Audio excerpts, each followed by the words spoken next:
বড় পরিসরে আওয়ামী লীগের এই সম্মেলন নিয়ে সকাল থেকেই এমন উৎসব মুখর রাজধানী।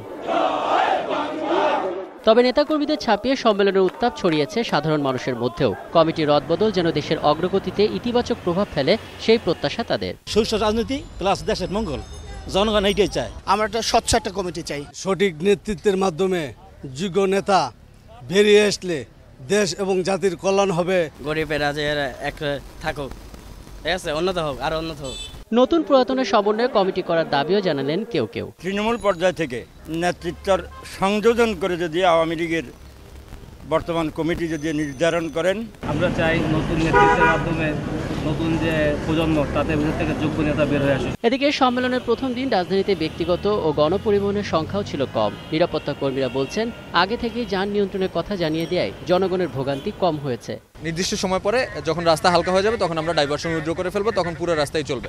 শুধু শাহবাগ বন্ধ থাকবে, রূপসী বাংলা থেকে রাইট টার্ন করবে।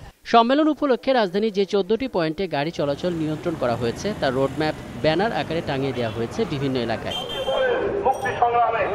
Rakib Hasan Roman, 21 television, Dhaka.